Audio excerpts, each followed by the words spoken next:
Young tiger junior NTR Devara సినిమాతో career పరంగా బిజీగా ఉన్నాడు. దేవరా సినిమా ఏప్రిల్ 5న థియేటర్లో రిలీజ్ కానుంది. దేవరా సినిమాలో జాన్వీ కపూర్ శ్రీకాంత్ కూతురిగా కనిపించనుందని సమాచారం అందుతోంది.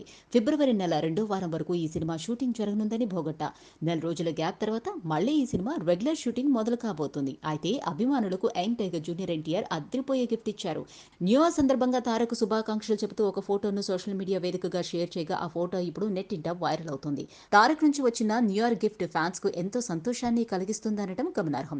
త్వరలో దేవరా గ్లిమ్స్ కూడా రిలీజ్ కానుంది. సంక్రాంతి కానుకగా ఈ గ్లిమ్స్ విడుదలయ్యే ఛాన్స్ ఉంది. దేవరా గ్లిమ్స్ ఒకంత స్పెషల్ గా ఉండనుందని, గ్లిమ్స్ తోనే ఈ సినిమాపై అంచనాలు మరింత పెరగటం గ్యారంటీ అని కూడా సమాచారం అందుతోంది. దేవరా మూవీ గ్లిమ్స్ విడుదలైతే ఈ సినిమా కథ గురించి ఒక ఐడియా వచ్చే అవకాశం ఉంది. దేవరా సినిమా 300 కోట్ల రూపాయల కంటే ఎక్కువ మొత్తం బడ్జెట్తో తెరకెక్కనుంది. 2 భాగాలుగా దేవరా మూవీ తెరకెక్కబోతుంది. దేవరా సినిమా ఇతర భాషల్లో ఎలాంటి రెస్పాన్స్ ను సొంతం చేసుకుంటుందో చూడాల్సి ఉంది. ఎన్టీఆర్ ఈ సినిమాతో మరో కెరియర్ బిగ్గెస్ట్ హిట్ ను సొంతం చేసుకుంటాడనే నమ్మకంతో ఉన్నారు. దేవరా సినిమా బాక్సాఫీస్ వద్ద ఏ రేంజ్ లోని హిట్ గా నిలుస్తుందో చూడాల్సింది.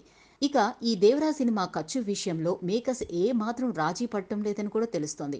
అదిరిపోయే రేంజ్ లో బిజినెస్ ఆఫర్లు కూడా వస్తున్నాయని పోగొట్టా. Please subscribe Pragna Media. Please like, share, subscribe to Pragna Media. Pragna Media, please do like, share and subscribe. Please subscribe to Pragna Media. Please like, share and comment if you like the video. Pragna Media.